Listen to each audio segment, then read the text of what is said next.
আজ তোমাদের শোনাচ্ছি প্রেমেন্দ্র মিত্রের আতঙ্ক আদিম। রাহুলের ব্যবহারে বেশ একটু অবাকই হচ্ছি। এই মাস পাঁচেক আগেও কি উৎসাহ আর আন্তরিকতা ভরা তার চিঠি পেয়েছি। প্রত্যেক চিঠিতেই সেই উৎসুক নিমন্ত্রণ, চলে এসো, আর দেরি করো না, শীত যায় যায়, এই সময়টা এখানে অপূর্ব, পাহাড় নদী আর অরণ্য নিয়ে এরকম একটা প্রাকৃতিক দৃশ্য অসাধারণ কোনো শিল্পীর কল্পনায় ছাড়া খুঁজে পাবে না।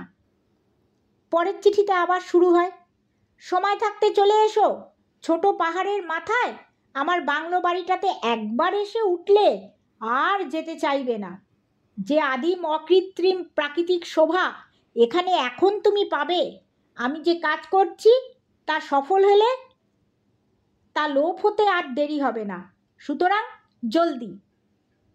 এরকম শুধু চিঠি নয়, চিঠির সঙ্গে তার নিজের হাতে তোলা সব ছবি। সেসব ছবি দেখলে জায়গাটায় কদিন কাটিয়ে আসবার সত্যিই লোভ হয়। অন্যদিকের ব্যবস্থা সব করে মাসখানেকের জন্যে তার কাছে গিয়ে থাকবো বলেই শেষ পর্যন্ত ঠিক করে ফেললাম। চিঠিতেও জানিয়ে দিলাম সে কথা, কিন্তু সে চিঠির পর কী যে হলো কিছুই বুঝতে পারছি না। প্রথমত বেশ কিছুদিন পর্যন্ত সে চিঠির কোনো জবাবই নেই। অনেক পরে জবাব যা এলো তাও আমার উৎসাহে ঠান্ডা জল ঢেলে দিল। এমনিতেই নিতান্ত সংক্ষিপ্ত, যেন দায়সারা চিঠি। তাছাড়া আমি যে যাবার কথা জানিয়েছি সে বিষয়ে কোনো উচ্চবাচ্যই নেই। আমার চিঠিটা যে ডাকে মার যায়নি, সে যে যথাসময়ে সেটা পেয়েছে তা তার চিঠির তারিখ আর ভাষাতেই স্পষ্ট বোঝা যায়।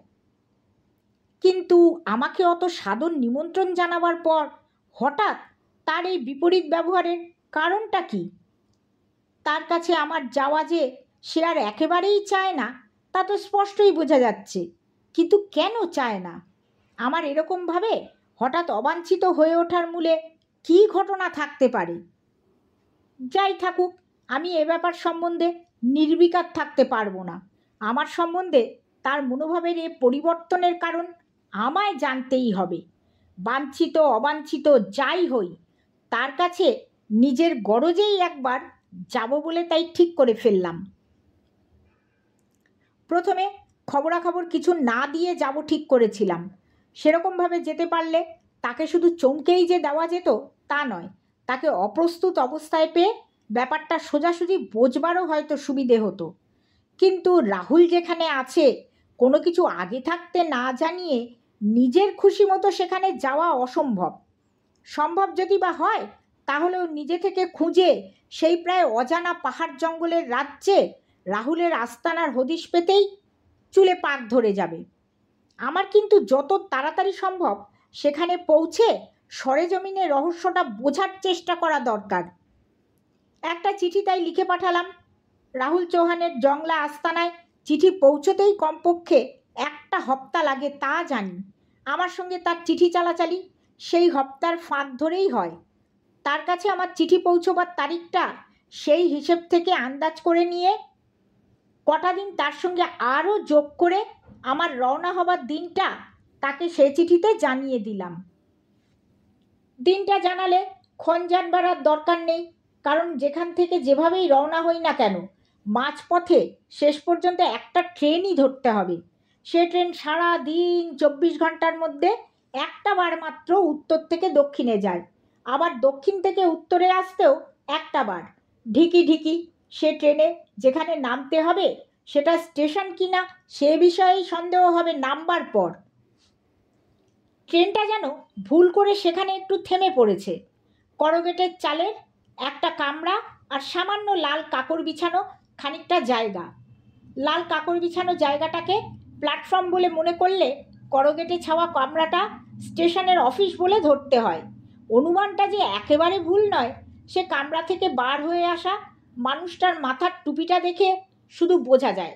গায়ে তার ফতুয়া, পরনে হাঁটুর ওপর তোলা ধুতি, পায়ে রবার টায়ারের চপ্পল, কিন্তু মাথার টুপিতে রেল কোম্পানির ছাপ মারা।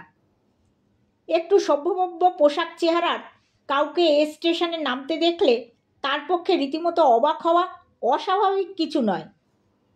অবাক তখন আমিও, শুধু অবাক নয়, রীতিমতো উদ্বিগ্ন। এই তো স্টেশনের ছিঁড়ি। স্টেশনের এক পাশ থেকে যে মেঠো রাস্তাটা গেছে সেটাও খানিক দূর গিয়ে কটা টিলার পেছনের জঙ্গলে হারিয়ে গেছে বলেই মনে হলো। এদিকে ওদিকে যতদূর দৃষ্টি যায় ছোট বড় একরকম সব টিলা, আর জঙ্গল ছাড়া কিছুই চোখে পড়ে না। এমন জায়গায় যার ভরসায় এসে নামা সেই রাহুল চৌহানের কোনো চিহ্নই কোথাও নেই। তাকে সময় হিসেব করে পর পর 2টো চিঠি দিয়েছি, তাতে তার তো জিপ নিয়ে এখানে অতি অবশ্য হাজির থাকার কথা, তাহলে চিঠি সে কি পায়নি? কিন্তু পাছে এরকম কিছু গোলমাল হয় বলে একটা নয়, পরপর দুটো চিঠি তাকে লিখেছি, সে দুটোর একটাও তার কাছে না পাওয়া খুব অস্বাভাবিক বলতে হবে। অন্য কোথাও যাই হোক না কেন, রাহুলের সঙ্গে আমার এতদিনের চিঠি চালাচালিতে এরকম কখনো হয়নি। রাহুল তাহলে কি আমার চিঠি পেয়েও ইচ্ছে করে আমায় নিতে আসেনি? আমার এখানে আসা যে বর্তমানে সে চায় না, তার চিঠির ধরনে সেটা ভালো করে বোঝবার পরও আমি জেদ করে আসতে চাওয়ায় বিরক্ত হয়েই সে কি আমায় বিফল করবার এই ব্যবস্থা করেছে? আমি কিন্তু নাছোড়বান্দা। এতটা যখন এসেছি তখন যেমন করে হোক, যত দিনে হোক, রাহুলের ঠিকানায় গিয়ে হাজির হবই হব।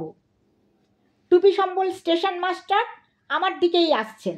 আমার মতো যাত্রীর এরকম একটা স্টেশনে নামা সম্বন্ধে তার কৌতূহল স্বাভাবিক। স্বাভাবিক কৌতূহলটুকু মিটিয়ে তার কাছেই রাহুল চৌহানের জংলা ঘাটির সন্ধান নেব বলে ঠিক করে রেখেছি। কিন্তু তার আর দরকার হলো না। বিস্ময় বা কৌতূহল কিছুই প্রকাশ না করে স্টেশন মাস্টার আমার জন্যেই যেন অপেক্ষা করছিলেন, এমনই হাসি মুখে আমায় অভ্যর্থনা জানালেন। আমার নামটা পর্যন্ত সঠিক উচ্চারণ করলেন। তার সেই টিনের চালের স্টেশন ঘরটিতে নিয়ে গিয়ে বসিয়ে তিনি ভাঙা ভাঙা বাংলা হিন্দিতে আমায় যা জানালেন তার মর্ম হলো এই যে রাহুল চৌহানের জন্য আমায় ঘন্টা 2 অন্তত অপেক্ষা করতে হবে। তাকে কি বিশেষ কাজে কাছাকাছির মধ্যে একটু বড় বসতির আধা শহর বালানজিরে যেতে হয়েছে। আমাকে ততক্ষণ পর্যন্ত বসিয়ে রাখবার জন্যে সে স্টেশন মাস্টারকে অনুরোধ করে গেছে। ব্যবস্থাটা ভালো লাগলো না, কিন্তু তখন তো অসহায়, নিরুপায়। রাগ করে চলে যেতে চাইলেও পরের দিন সকাল 10টার আগে কোনো ট্রেন পাবো না। হাত পা যখন এমনইভাবে বাঁধা, তখন টুপি সম্বল স্টেশন মাস্টারের কাছে রাহুল চৌহান ও তার ওখানকার আস্তানা সম্বন্ধে যতটা সম্ভব খবর সংগ্রহ করে সময়টা কাজে লাগাবো বলে ঠিক করলাম। কিন্তু সে উদ্দেশ্যও বুঝি সফল হবার নয়। স্টেশন মাস্টার মশাই এখানে নতুন বদলি হয়ে এসেছেন। এই স্টেশনেই মাঝে মাঝে ছোটোখাটো কাজে আসে বলে রাহুল চৌহানের সঙ্গে তার নেহাত মুখের চেনা মাত্র হয়েছে। রাহুল বহু দূরে যে পাহাড় জঙ্গলের মধ্যে ডেরা বেঁধেছে সে জায়গা সম্বন্ধে তিনি কিছুই জানেন না। কোনোদিন তার ধারে কাছেও তিনি যাননি, যাবার কোনো রকম তার বাসনাও নেই। কারণ বলে স্টেশন মাস্টার মশাই হঠাৎ থেমে যাওয়াতে অবাক হয়ে বললাম, কারণ বলে থামলেন কেন? রাহুল চৌহানের যেখানে ডেরা সেখানে আপনার যেতে না চাওয়ার কারণ কি? কি বলতে গিয়ে হঠাৎ অমন করে থামলেন? স্টেশন মাস্টার মশাই ততক্ষণে নিজেকে সামলে নিয়ে সাবধান হয়ে গেছেন। কথাটা উড়িয়ে দেওয়ার চেষ্টা করে বললেন, না না, বলতে গিয়ে থামবো কেন? আসল কথা হলো কারণটা বলার মতো কিছু নয়। আমি শহুরে মানুষ, নেহাত চাকরির দায়ে এই নির্বাচনে পড়ে আছি। অজানা পাহাড় জঙ্গলে ঘোরার আমার কোনো শখ নেই, সেই কথাই বলছিলাম। এতক্ষণে মনে হলো রাহুলের জন্যে বাধ্য হয়ে এই হতভাগা স্টেশনে অপেক্ষা করাটা পুরোপুরি লোকসান বোধহয় নয়। স্টেশন মাস্টার মশাইকে চেপে ধরে আমি বললাম, না না, মিছেমিছি কথা চাপবার চেষ্টা করবেন না, কারণ আপনি যা বলতে যাচ্ছিলেন সেটা অন্য কিছু। সেটা আমার কাছে বলতে আপত্তি করছেন কেন? বুঝতেই পারছেন ব্যাপারটা যখন আমার বন্ধুর সঙ্গে জড়ানো, তখন আমার তা অবশ্যই জানা উচিত নয় কি? স্টেশন মাস্টার মশাই খানিকক্ষণ কেমন যেন অপ্রতিভ হয়ে চুপ করে রইলেন। তারপর মুখখানা বেশ কাচুমাচু করে বললেন, দেখুন, সত্যি আমি যা বলতে যাচ্ছিলাম সেটা আমার শোনা কথা মাত্র। ওরকম শোনা কথা আমার বলা উচিত নয় বলেই বলতে গিয়ে থেমে গিয়েছিলাম। আমি এবার নাছোড়বান্দা। শোনা কথাটা তবু বলুন না। স্টেশন মাস্টারকে শোনা কথাটা এবার বলতেই হলো। সত্যি বলতে গেলে স্টেশন মাস্টারমশাইয়ের শোনা কথাগুলো এমন কিছু অদ্ভুত আজগুবি নয়। দূর দুর্গম কোনো কোনো জায়গা সম্বন্ধে ওরকম গুজব শোনাই যায়। রাহুল চৌহানের যেখানে আস্তানা, সে অঞ্চলটা নাকি প্রায় অজানা এক জঙ্গলি আদিবাসীদের রাজত্ব। বিশেষ কিছু তাদের সম্বন্ধে জানা না গেলেও এদিকে সাধারণ গায়ের লোকের কাছে সেই জঙ্গলিদের একটা দারুণ বদনাম আছে। নিজেদের জাতের লোক ছাড়া বাইরের কেউ সেখানে গেলে তারা প্রাণে মারে না, কিন্তু তার চেয়েও ভয়ঙ্কর ক্ষতি করে। তারা তাদের গুণিন ওঝাদের মন্তরে কি কোনো রকম গাছগাছরার রস খাইয়ে বাইরের লোকের স্মৃতি নষ্ট করে দেয়। সে কে, কোথাকার, কি বৃত্তান্ত সব একেবারে ভুলিয়ে দেয়। ও অঞ্চলে গিয়ে কিছুদিন থাকবার পর কেউ তাই আর কখনো ফেরে না। শুধু এদেশি মানুষ নয়, ওখানে যারা গেছে তাদের মধ্যে সাহেব সুবোদেরও নাকি ওই একই পরিণাম হয়েছে। কিছুদিন বাদে তাদের আর কোনো খবর পাওয়া যায়নি। তারা যেন নিঃশব্দে কোথায় হারিয়ে গেছে। স্টেশন মাস্টারমশাইয়ের মুখে তার শোনা কিংবদন্তি শুনতে শুনতে মনে মনে হেসেছি বললে মিথ্যে বলা হবে। যত আজগুবিই হোক, এসব গুজবের মূল কি তাই বোঝবার চেষ্টা করেছি একটু। রাহুল তার ডেরা এখন যেখানে পেতেছে, চোখে এখনো না দেখলেও সে জায়গাটার কিছু বৃত্তান্ত আমি জানি। ওখানে কাজ নিয়ে যাবার সময় নিজেই রাহুল আমায় জানিয়েছিল। যে কোনো রকমের লোকালয় থেকে বহু দূর দুর্গম এই পাহাড় জঙ্গলের এলাকাটা ভালো করে জরিপই এ পর্যন্ত হয়নি। জায়গাটা তাই বেশিরভাগই অজানা।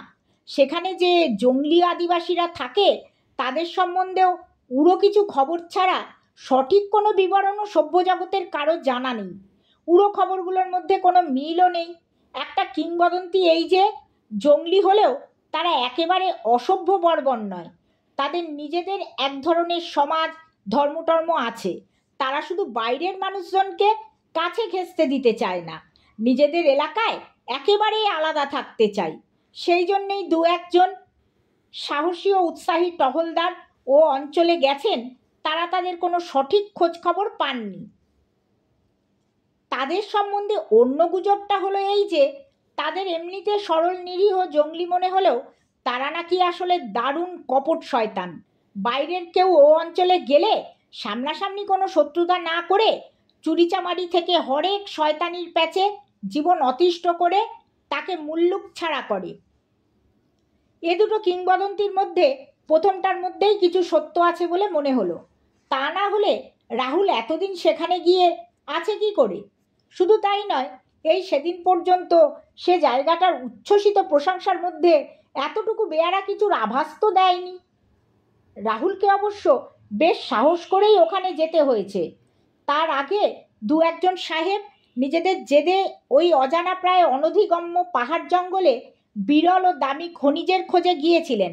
তাদের মধ্যে একজন ওখানে কিছু একটা সন্ধান পেয়ে ওখানে স্থায়ীভাবে কাজ করার জন্যে একটা ছোটোখাটো পাকা আস্তানাও বানিয়েছিলেন। কিন্তু কী কারণে বলা যায় না, কাজ আর তার করা হয়নি। নিজের আবিষ্কারটার ওপর বড় একটা পরিকল্পনাকে রূপ দেবার মূলধন জোগাড় করতেই বোধহয় তিনি নিজের দেশ পোল্যান্ডে গিয়েছিলেন। কিন্তু সেই সময় দ্বিতীয় মহাযুদ্ধ লেগে যায় বলেই হয়তো তিনি ভারতে আর ফিরে আসেননি। লোকটা যাতে ছিলেন পুলিশ, পোল্যান্ডে থাকার সময় সেখানকার একটি প্রায় অজানা পুরানো কাগজে সেই পুলিশ লোকটির লেখা একটি বিবরণ দৈবাৎ রাহুলের চোখে পড়ে। সেটি পড়েই অত্যন্ত উৎসাহিত হয়ে দেশে ফিরে রাহুল চৌহান ওই গহন দুর্গম অঞ্চলে অজানা খনির সন্ধানে যায়। সেই সময় সেই পুলিশ ভদ্রলোকের বেওয়ারিশ ডেরাটি সে দখল করে নিজের ব্যবহারের জন্যে। কিন্তু সেখানে এতদিন পরমানন্দে কাজ করার পর হঠাৎ তার এরকম অপ্রত্যাশিত পরিবর্তন কেন? কেন তা না বুঝলেও পরিবর্তন যে কতখানি হয়েছে রাহুল চৌহান তার জিপ নিয়ে ঘণ্টা চারেক বাদে আমায় তুলতে আসার পর ভালো করে সচক্ষে দেখলাম। জোয়ান সুঠাম লম্বা চওড়া চেহারাটা শুধু রোগা হয়ে শুকিয়ে যায়নি, কেমন যেন কুঁকড়ে গেছে। আমায় দেখে একটু অভ্যর্থনার যে হাসিটুকু মুখে ফোটাবার চেষ্টা করলো, তাও যেন রুগ্ন ফ্যাকাশে। জিপ চালাচ্ছে সে নিজেই। আমার সামান্য লাগেজ জিপের পেছনের দিকে তুলে তার পাশে এসে বসলাম। মাল তোলবার সময় সেখানে কটা জিনিস দেখে একটু অদ্ভুত লাগলো। একটা তামার পাত্রে জবা ফুল, বেলপাতা ইত্যাদি একটা সিঁদুর মাখানো কলার পাতা দিয়ে ঢাকা রয়েছে। কলা পাতার ওপর কালো পাথরের একটা খুদে মূর্তি চাপানো। মূর্তিটা কিসের অবশ্য বুঝতে পারিনি, কিন্তু রাহুলের জিপে এসব জিনিস দেখেই তো অবাক হয়েছি। রাহুল কি এই পুজো টুজো দিতেই আমায় স্টেশনে অপেক্ষা করিয়ে রেখে কাছের বালাঞ্জিরে গিয়েছিল? এ কি এমন দরকারি পুজো? আর যে পুজোই হোক, এসব দিকে কোনো উৎসাহ তো কোনোদিন রাহুলের ছিল না। আস্ফালন আর নাস্তিকতা তার মধ্যে কখনো দেখিনি, কিন্তু আনুষ্ঠানিক পুজো আচ্চার প্রতি তাকে বরাবর একটু বিরূপ বলেই মনে হয়েছে। এই বিদেশ বিভুঁয়ে এসে সে হঠাৎ এমন বদলে গেল কি করে? সত্যি বুঝে উঠতে পারলাম না। বুঝে উঠতে তখন আরও কিছু পারছি না। জিপে উঠে বসবার পর কিছুটা ভালো রাস্তা দিয়ে আমরা তখন প্রায় 1 ঘন্টার পথ এসেছি। আগেকার দিন হলে রাহুলের এতক্ষণ নিজের কথা বলে আর আমার কথা জিজ্ঞেস করে 1 মুহূর্ত মুখের কামাই যেত না, কিন্তু এবার এতখানি পথের মধ্যে গোনাগুনতি কটা কথা বলা ছাড়া সে মুখই খোলেনি বলা যায়।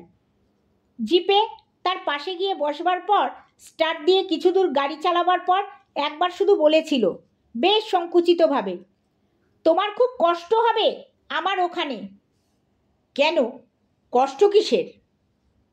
আমায় গোড়ায় অত উৎসাহ করে ডাকাডাকির পর এ ধরনের কথায় একটু ক্ষুণ্ণ হয়েই আমি বলেছিলাম, তুমি নিজেই যেখানে আছো আমি থাকতে পারি না? না না না, আমার কথা আলাদা। রাহুল কৈফিয়ত দিতে গিয়ে একটু অপ্রস্তুত অবস্থায় পড়েছিল। আমার মানে আমার এখানে কাজের জন্যে থাকতে হয়, আর তোমার এই পর্যন্ত বলে যেন খেই হারিয়ে ফেলেছে রাহুল। পথের ওপর একটা ঝড়ে পড়ে যাওয়া বড় গাছের গুড়ির পাশ কাটাতে হঠাৎ তাকে স্টিয়ারিং হুইল ঘুরিয়ে যে কসরত করতে হয়েছে, তাইতেই কথাটা ওখানেই কেটে দিতে পেরে সে যেন বেঁচে গেছে। অনেক কথাই তখন বলতে পারতাম, মনে করিয়ে দিতে পারতাম যে আমি একেবারে জোর করে নিজের খেয়ালে তার অতিথি হতে আসিনি। নিজের ডেরা সম্বন্ধে তার উচ্ছ্বাস আর বারবার সেখানে যাবার সাদর নিমন্ত্রণে সাড়া দিয়েছি মাত্র। সেসব কিছু বলে তাকে লজ্জায় না ফেলে শুধু তখন বলেছিলাম, এসেই যখন পড়েছি তখন যা কষ্ট করবার করব, জায়গাটা তবু দেখা হবে। এর উত্তরে তখন রাহুল কিছুই আর বলেনি। তারপর আরও ঘণ্টাখানেক বাদে খোলা মাঠ আর পাথুরে ঢিবির প্রান্তর পেছনে ফেলে বিস্তীর্ণ ঘন এক শালবনে ঢোকার সময় সে হঠাৎ যেন অপরাধ শিকারের মতো বলেছিল, তোমায় আগে থাকতে একটা কথা বলা উচিত মনে হচ্ছে, আমার অন্যান্য লোকজন সব আমায় ছেড়ে কিন্তু চলে গেছে। লোকজন সব ছেড়ে গেছে? এবার আমি সত্যি বিচলিত, বিস্মিত হয়ে উঠেছিলাম। তুমি সেখানে একলা আছো এখন? হলফ করে বলতে গেলে একেবারে একলা নয়, বলতে হয়। রাহুল যেন নিজের মনে চাপা বিষণ্ণ গলায় বলে গেছে, কারণ লোকজনদের মধ্যে অতি বৃদ্ধ একজন তখন হঠাৎ অসুস্থ হয়ে পড়ায় সকলের সঙ্গে চলে যেতে পারেনি। এখন আমার ওখানেই শয্যাশায়ী হয়ে আছে। আর আছে ওখানকার জঙ্গলিরা, যারা কোথায় কখন আছে তার হদিশ করেও পাবার নয়। এসব কথা শুনতে শুনতে এতক্ষণে সত্যিই চিন্তিত হয়ে উঠেছিলাম।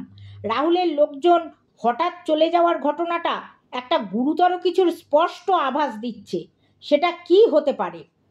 রাহুলকে সোজাসুজি সেভাবেই আমি জিজ্ঞেস করেছিলাম, তোমার লোকজনেরা হঠাৎ এমন ছেড়ে চলে যাবার কারণটা কি? কারণটা কি? কারণটা নিজেই তুমি গিয়ে দেখে শুনে বুঝবে।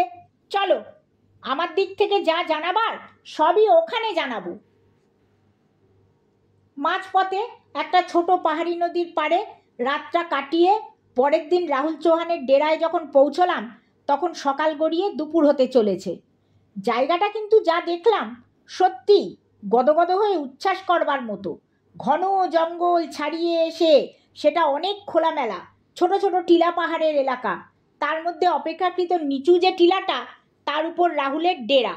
টিলাটাকে পাক দেওয়া একটা পাহাড়ি নদী, এখানে সেখানে ছড়ানো কিছু শাল শিমুলের বন আর জমকালো চেহারার উঁচু পাহাড়ের ওপরে একেবারে দিগন্ত বিস্তৃত দুর্ভেদ্য বন নিয়ে জায়গাটা যেন কোনো অসামান্য শিল্পীর ছবি থেকে কেটে এনে ওখানে বসানো হয়েছে।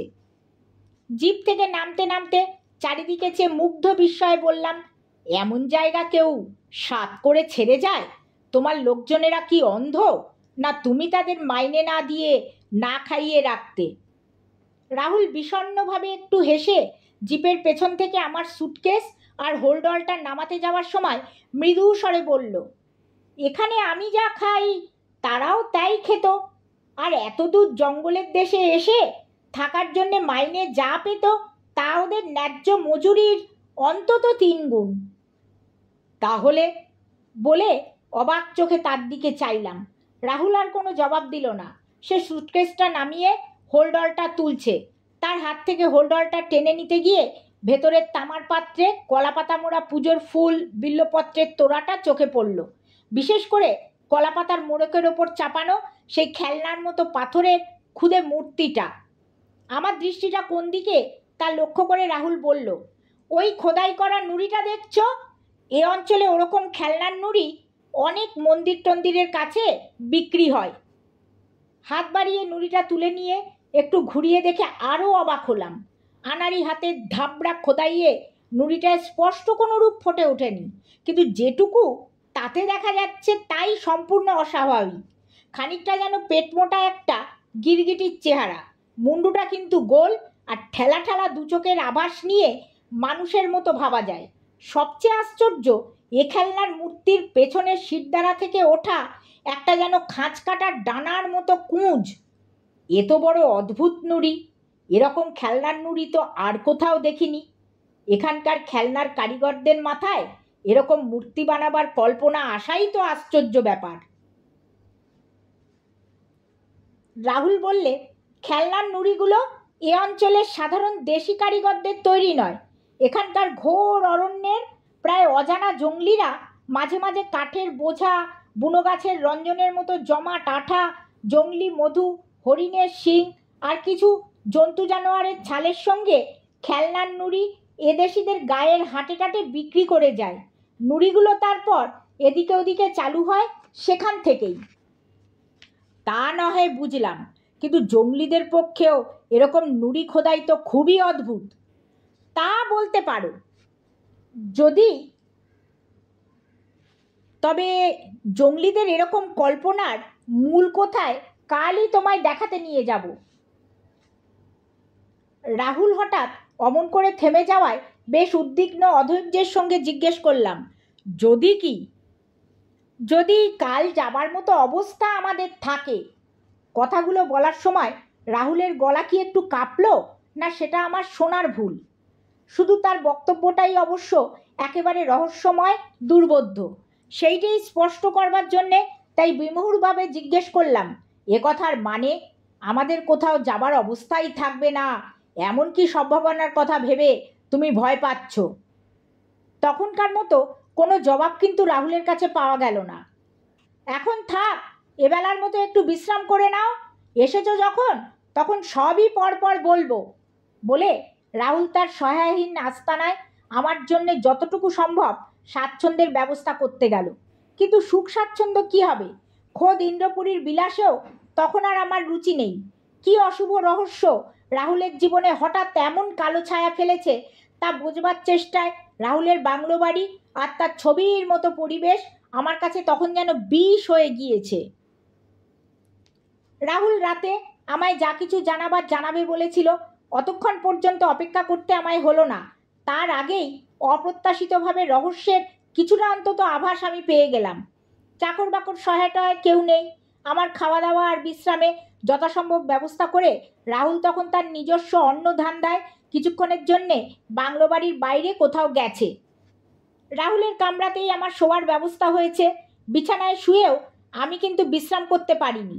খানিক বাদেই উঠে পড়ে একা একাই বাংলো বাড়ি আর তার আশপাশটা একটু ঘুরে দেখতে বেরিয়েছি। একটা দূরবীন কলকাতা থেকেই সঙ্গে করে এনেছিলাম। বাংলোর বাইরে দাঁড়িয়ে সেটা চোখে দিয়ে নিচের পাহাড়ি নদীটার দিকে দৃষ্টি ফিরিয়ে প্রথমেই অবাক হতে হয়েছে। রাহুল একা একা সে নদী পার হয়ে কোথায় যাচ্ছে? দূরের ওই বড় একটা পাহাড়ের দিকেই তো যাচ্ছে মনে হচ্ছে, কিন্তু কেন? তাকে ওদিকে যেতে দেখার চেয়ে দূরবীনে তার হাতের জিনিসটা দেখে বেশি অবাক হয়েছি। এ তো তামার পাত্রে রাখা সেই পুজোর ফুলপাতার মোড়ক। এ জিনিস নিয়ে ওদিকে যাবার মানে কি? দূরবীনেও দেখতে ভুল হয়েছে কিনা জানবার জন্যে কিচেন আর ভাড়ারের দিকের যে অংশে একটা তাকের উপর পুজোর নৈবেদ্যগুলো রাখা ছিল সে জায়গাটা একবার পরীক্ষা করে নেবার জন্যে বাংলোর ভেতরে গেলাম। ভেতরে পা দেবার পরই হঠাৎ চমকে দাঁড়িয়ে পড়তে হলো। রান্না আর ভাড়ারের দিকের করিডরেই তাকে যেন যেতে দেখলাম। বাইরের দরজা থেকে ওদিকে যতটুকু চোখে পড়ে তাতে কাউকে এক মুহূর্তে বেশি অবশ্য দেখিনি, তবে যেটুকু দেখেছি তাতে কেউ যে ওখান দিয়ে গেছে সে বিষয়ে কোনো সন্দেহ নেই। কিন্তু তা তো একেবারে অসম্ভব ব্যাপার। এ বাংলোর 3জন বাসিন্দার মধ্যে রাহুল দূরে নদীর ওপারে, বাংলোতে আমি ছাড়া আর যে আছে সে তো রাহুলের গুরুতরভাবে অসুস্থ চাকর গৌরা। সে তো তার বিছানা থেকে উঠতেই পারে না। তাহলে এবারই অরক্ষিত জেনে আর কে এখানে এসে ঢুকেছে? কি তার মতলব? পায়ের জুতো জোড়া খুলে রেখে খুব সন্তর্পণে ভেতরে ঢুকে কিচেনের দিকের করিডর পর্যন্ত যাবার পরই লোকটাকে দেখতে পেলাম। রান্নাঘরের নিজস্ব ছোট দরজা খুলে সে সেখানে দাঁড়িয়ে অতি নিবিষ্ট মনে বাইরে কি যেন দেখছে। প্রথমটা ঠিক বুঝতে পারিনি, কিন্তু আমার অনিচ্ছাকৃত সামান্য একটু নড়াচড়ার শব্দে সজাগ হয়ে পেছনে ফিরতেই তাকে দেখে অবাক হয়ে গেলাম। এ কি? এ তো রাহুলের শয্যাশায়ী চাকর গৌরা। আমি তাকে দেখে যতটা অবাক, গৌরা আমায় দেখে তার চেয়ে অনেক বেশি চমকিত আর ভীত। 1 সেকেন্ড দ্বিধার মধ্যে দাঁড়িয়ে থেকে সে হঠাৎ আমার পায়ের কাছে হাত জোর করে বসে পড়ে আর অদ্ভুত ভাঙা হিন্দিতে মিনতি জানালো, দোহাই হুজুর, দোহাই, আপনার পা ধরছি, আমার সাহেবকে এ কথা কিছু জানাবেন না। কেন জানাবো না? তোমার নাকি এমন অবস্থা যে বিছানা ছেড়ে তুমি উঠতে পারো না? অসুখে একেবারে পঙ্গু হয়ে গেছো বলে তোমার দলের লোকের সঙ্গে তুমি চলে যেতে পারোনি? সেসব তাহলে এখানে থেকে যাবার মিথ্যে ছুতো? কি জন্যে তুমি এখানে আছো? কি দেখছিলে এখন দরজায় দাঁড়িয়ে? সাহেবকে দেখছিলাম হুজুর, অপরাধীর মতো বললে গৌরা। সাহেবকে দেখছিলে? তৎক্ষণাৎ ধমক দিয়ে বললাম, সাহেবকে দেখার অত গরজ কেন? তিনি কত দূর গেছেন দেখে নিশ্চিন্ত হয়ে এ বাংলো বাড়ি সাফ করে পালাবার জন্যে? না হুজুর, চুরি করতে চাইলে অনেক আগেই তা করতে পারতাম। এই যে সাহেব আপনাকে আনতে আর পুজো দিতে বালাঞ্জির গিয়েছিলেন, তখন কদিন তো সমস্ত বাংলোয় আমি একাই ছিলাম। গৌড়ার যুক্তিটা বেঠিক নয়, তবু মেজাজটা কড়া রেখেই জানতে চাইলাম, তাহলে অসুখে পঙ্গু সেজে তোমার সাহেবকে ঠকাচ্ছ কেন? এখনই বা কি দেখছিলে সাহেবের? কোনো কুমতলব আমার সাহেবকে ঠকায়নি হুজুর। তাকে বাঁচাবার জন্যেই নিজে ইচ্ছে করে এখানে থেকে গেছি, আর সেই থাকার উদ্দেশ্যটা প্রথমে উনি বিশ্বাস করতে চাইবেন না বলেই মিছিমিছি পঙ্গু সেজে তার কাছে এখানে থেকে যাওয়ার অজুহাত বানাতে হয়েছে। গৌড়ার গলার সরলতায় সুরটা তখন আর অবিশ্বাস করতে পারছি না, তবু সমস্ত ব্যাপারটার রহস্য কিছুটা বোঝবার আশায় তাকে কঠিন স্বরেই বলেছি, সাহেবকে কি থেকে বাঁচাবার জন্যে এখানে মিথ্যে অজুহাত দেখিয়ে পড়ে আছো? দ্বিধা ভরে চুপ করে থাকার পর গৌড়া ধীরে ধীরে বললে, সাহেবকে দেবতার কোপ থেকে বাঁচাবার জন্যেই এখানে এমন মিথ্যে ছুতোয় থেকে গেছি হুজুর। দেবতার কোপ? দেবতাটি কে? আর তার অত নেক নজরে পড়বার মতো রাহুল করেছে কি? নিতান্ত অনিচ্ছার সঙ্গে গৌড়া কাতর মুখে জানালো, এ বড় ভয়ঙ্কর দেবতা হুজুর। এই পাহাড় জঙ্গল আকাশ বাতাস সব কিছু সে বানিয়েছে। আমাদের সাহেব এই দেবতার বড় অপমান করেছে। দেবতা তাই জেগে উঠেছে শাস্তি দেবার জন্যে। এখন একটু রাগ দেখিয়ে শাসাচ্ছে মাত্র, কিন্তু দেবতাকে তাড়াতাড়ি সন্তুষ্ট না করতে পারলে সব একেবারে ছারখার করে দেবে, এমন দিয়েছেও অনেকবার। গৌড়ার কথা শুনতে শুনতে দেবতা সম্বন্ধে তার কুসংস্কার কীরকম বদ্ধমূল তা বুঝতে পারছিলাম। তার মধ্যে দেবতাকে সন্তুষ্ট করবার কথাতে একটা ব্যাপার মনে পড়ায় গৌড়াকে থামিয়ে দিয়ে জিজ্ঞেস করলাম, দেবতাকে সন্তুষ্ট করবার কথা কি বলছো? কেমন করে দেবতাকে সন্তুষ্ট করবে? কাল তোমার সাহেব আমায় নিয়ে আসবার সময় যে পুজোর নৈবেদ্য সঙ্গে এনেছিল সে কি এই দেবতাকেই সন্তুষ্ট করার পুজোয়? হ্যাঁ হুজুর, আমি সাহেবকে বালানজির থেকে পুজো দিয়ে এই নৈবেদ্য আনতে বলেছিলাম। আজ উনি সেই পুজোর নৈবেদ্য দেবতার কাছে দিতে গেছেন বলে এখন দরজা থেকে ওকে লক্ষ্য করছিলাম। দেবতাকে তুষ্ট করতে তুমি পুজো দিতে বলেছ, আর তোমার সাহেব তাতে রাজি হয়ে সে পুজো দিয়ে এসে তার নৈবেদ্য দেবতার কাছে পৌঁছে দিতে গেছে। এসব ব্যাপারে যে একেবারে বৈজ্ঞানিক যুক্তিবাদী ছিল সেই রাহুলের এ পরিবর্তনে বিমূঢ় হয়ে জিজ্ঞেস করলাম, তোমার বিধান দেওয়া এ পুজোয় দেবতা সন্তুষ্ট হবেন? জানি না হুজুর, তবে পাপ যা হয়েছে তার প্রায়শ্চিত্তের জন্যে এছাড়া আর কি এখন করবার কথা ভাবতে পারি? পাপ? পাপ মানে তো দেবতার অপমান। তা সে অপমানটা কি করে তোমার সাহেব করলো বলো তো? সে আপনি সাহেবের কাছে তার নিজের মুখেই শুনবেন হুজুর। আমার কথা সাহেবকে কিছু বলবেন না হুজুর। আমি যে অসুখের ছলে এখানে পড়ে আছি তাও যেন তিনি জানতে না পারেন। বেশ, তাকে এসব কিছু জানাবো না, কিন্তু তুমিও ভাড়া করে আনা বাইরের লোক, এখানকার এ দেবতার কথা এত জানলে কি করে? আর তোমার সাহেবকে বাঁচাবার জন্য এত আগ্রহ আর প্রভুভক্তি কোথা থেকে হলো? তাহলে আসল কথাটাই বলছি হুজুর, শুনুন। সাহেবের ওপর আমার ভক্তি সত্যিই যথেষ্ট আছে, কিন্তু শুধু তাকে বাঁচবার জন্যেই আমি এত ব্যস্ত হইনি। তার সঙ্গে আমাদের এই সমস্ত মুল্লুকটারও দারুণ বিপদ ঘনিয়ে আসছে বলে আমার ধারণা। খাড়া কুঁজের দেবতাকে। কি দেবতা? গৌরকে বাধা দিয়ে জিজ্ঞেস করলাম। খাড়া কুঁজের দেবতা বললে না? হ্যাঁ হুজুর, এ দেবতার মূর্তি বড় অদ্ভুত, ভয়ঙ্কর। পিঠের শিরদাঁড়ার ওপর অনেকটা খাড়ার মতন শক্ত হাড়ের একটা কুঁজ বসানো। দেখতে যেমন ভীষণ, স্বভাবেও তেমনই নিষ্ঠুর, নির্মম। অপরাধ যা হয়েছে যেমন করে হোক তার ক্ষমা যদি না পাওয়া যায়, তাহলে এর আগেও যেমন হয়েছে এ ভয়ঙ্কর দেবতার কোপে, তেমনি শুধু আমাদের সাহেবের নয়, এই মাঠ, জঙ্গল, পাহাড়, পাহাড়ি জঙ্গলিদের নিয়ে আর সবাই শেষ হয়ে যাবে। আমি জানি, একথা আমি জানি এই জন্যে যে আমি ভাড়া করে আনা বাইরের লোক নই। এখানকার অজানা জঙ্গলিদের ঘরেই আমার জন্ম। ছেলেবেলাতেই আমার মা মারা যায়। তারপর আমার বাবা কি অন্যায় করার দরুন নিজের জঙ্গলি দলেরই কোপে পড়ে শাস্তি এড়াবার জন্যে আমায় নিয়ে দেশিদের মুল্লুকে পালিয়ে যায়। জঙ্গল ছেড়ে এসে বাবা কিন্তু বেশি দিন বাঁচেনি। মরবার আগে আমায় শুধু জঙ্গলিদের সব বৃত্তান্ত যে শুনিয়ে শিখিয়ে গিয়েছিল। বিবিধ দেশিদের কাছে মানুষ হয়েও আমি তাই এই জংলা মুল্লুকের কথা ভুলতে পারিনি। তারই টানে এখানে ফিরে এসে এখন আরও আটকে গেছি এখানকার দেবতার কোপে কি সর্বনাশ যে হতে পারে সে কথা ভেবে। গৌরাকে অবিশ্বাস না করলেও ভ্রান্ত সব কুসংস্কারে ভরা তার ধারণা আর কাহিনী থেকে আসল রহস্যটা যে কি তার হদিশ পেলাম না। সেই রাত্রে রাহুলের সঙ্গে আলোচনা করেও পেলাম না। রাহুল সেদিন বিকেল হবার পরই ফিরে এসেছিল, অত্যন্ত গম্ভীর আর অন্যমনস্ক হয়ে। ইচ্ছে করেই তখন তাকে কিছু আর জিজ্ঞেস করলাম না। অপেক্ষা করেছিলাম রাত্রে তাকে আরেকটু স্বচ্ছন্দ অবস্থায় পাবো এই আশায়। স্বচ্ছন্দ অবস্থায় তাকে অবশ্য পাইনি। সন্ধে হতে না হতেই বাংলো বাড়ির জানলা, এমনকি নালা নর্দমার ফোকর পর্যন্ত সম্পূর্ণ এঁটে বন্ধ করে বাড়িটাকে যেন নিরেট একটা কৌটো বানাবার চেষ্টা দেখলাম রাহুলের। সারাদিন সব কিছু খোলা থাকার পর রাত্রে এই সাবধানতার বাড়াবাড়িতে রীতিমতো অবাক হলাম। কারণটা জিজ্ঞেস করতে হলো না, রাহুল নিজে থেকেই বলল, দিনের বেলা কিছু হয় না, যা কিছু আক্রোশ দেখা যায় সব রাতে। ভয় সবচেয়ে বেশি মাঝরাতের দিকে। আক্রোশটার প্রকাশ কীরকম তা মাঝরাতের দিকে নিজেই টের পেলাম।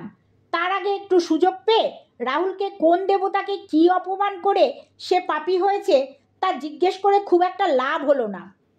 কাল সকাল হলে তোমায় নিয়ে সামনাসামনি সব দেখাবার আর বোঝাবার চেষ্টা করব, রাহুল যেন অবসন্নভাবে বলেছে। অবশ্য সকাল যদি আমাদের হয়। এ নিয়ে আর কিছু বলিনি, কিন্তু মনে মনে তাকে এরকম যুক্তিহীন কুসংস্কারের শিকার হতে দেখে দুঃখ আর লজ্জা দুই বোধ করেছি তার জন্যে।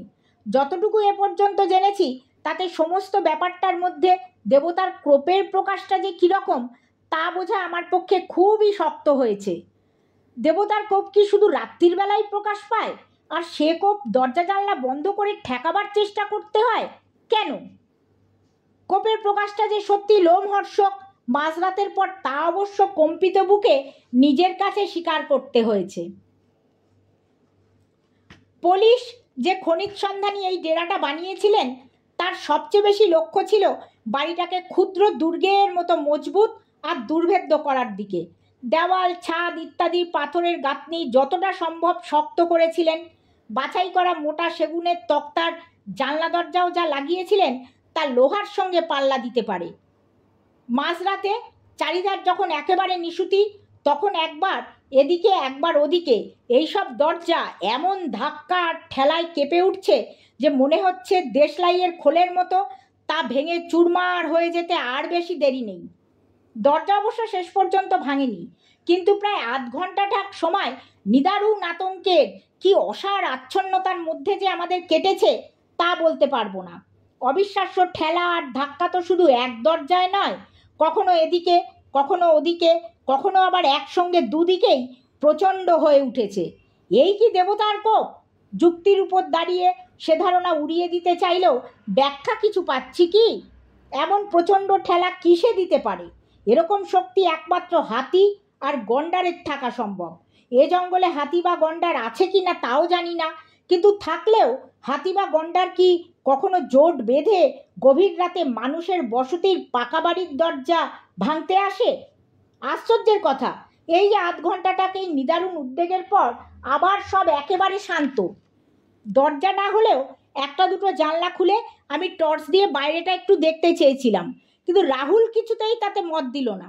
পরের দিন সকাল হবার পর আবার চারধারে সেই ছবির মতো মনোরম দৃশ্য, চুরমার করে ভাঙা আর ওল্টানো কটা পামজাতীয় গাছের কাঠের টব ছাড়া কালকের রাতের দুঃস্বপ্নের আর কোনো চিহ্নই নেই।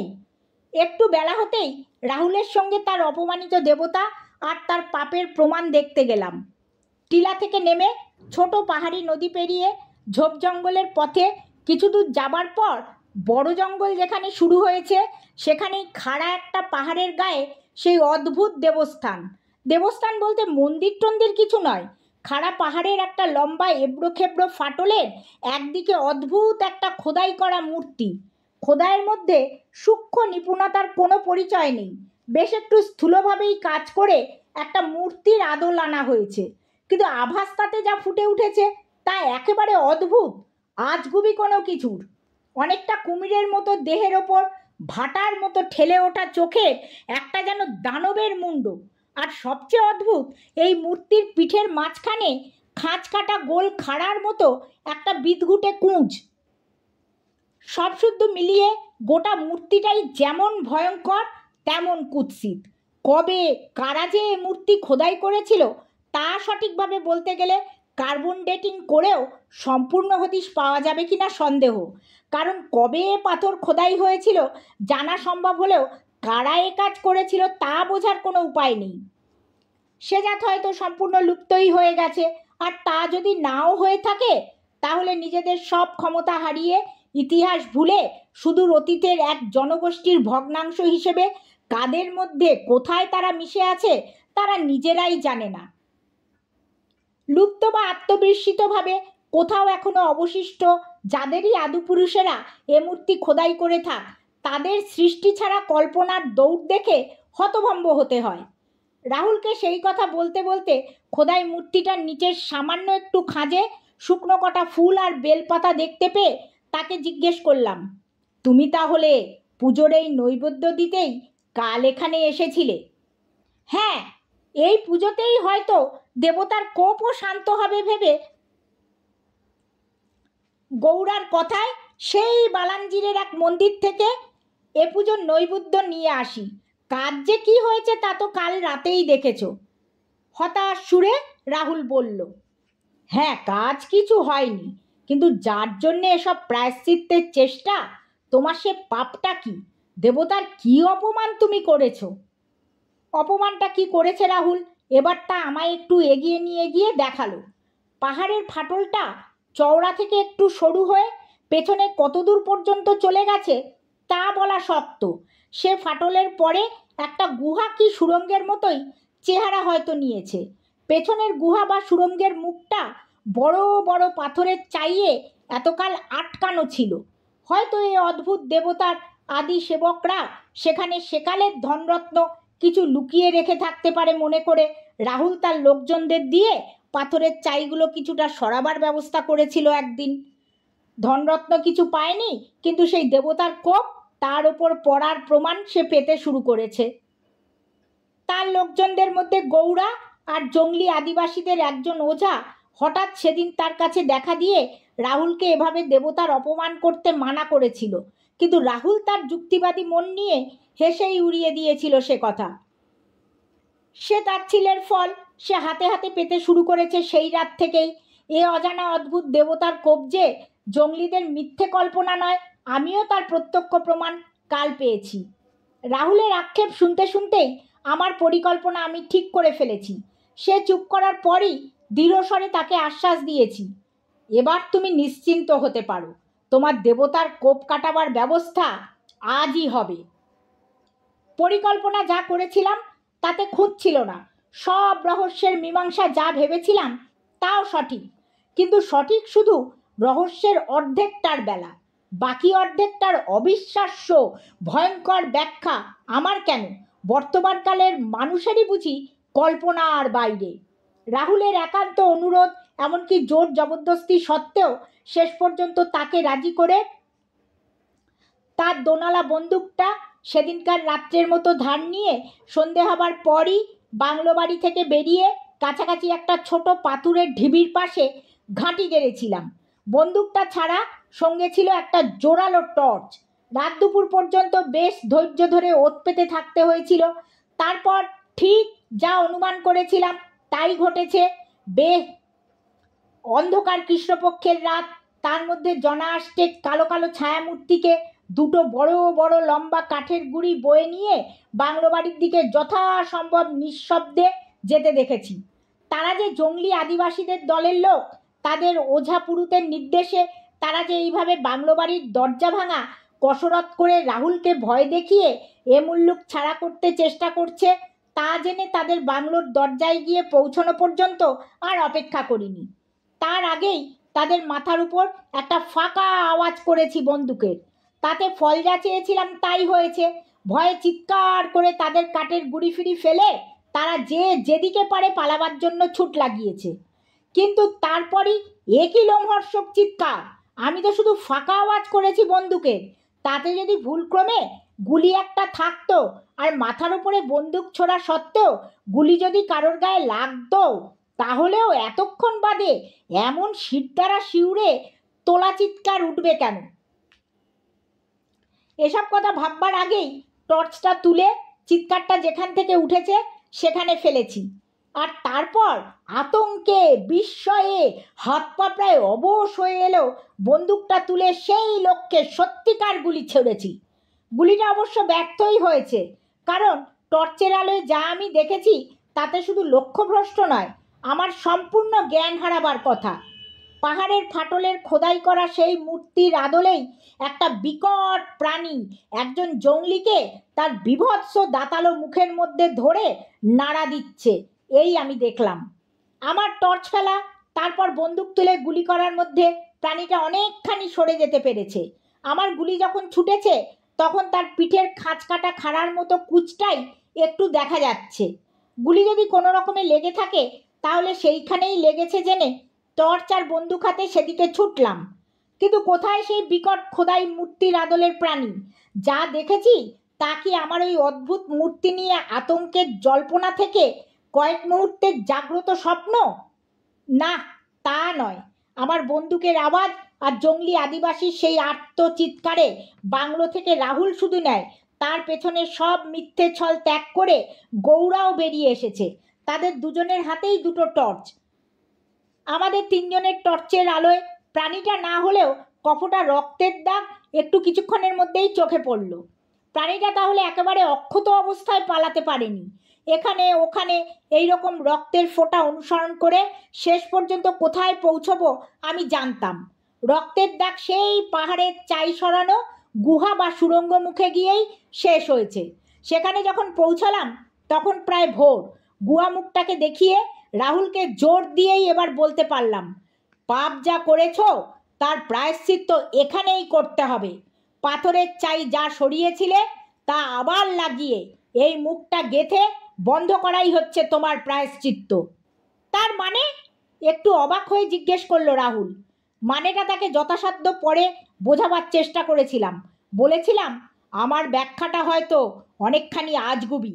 বৈজ্ঞানিক সমাজকে এ ব্যাখ্যা মানতে রাজি করা বর্তমানে প্রায় অসম্ভব। তবু যা আমি দেখেছি বুঝেছি তাতে এই একটা ব্যাখ্যাই এ রহস্যের বেলা খাটে। এখানে পাথরের ফাটলে যারা এক অদ্ভুত দেবতার মূর্তি খোদাই করেছিল তারা নিছক কল্পনার উপর নির্ভর করেনি।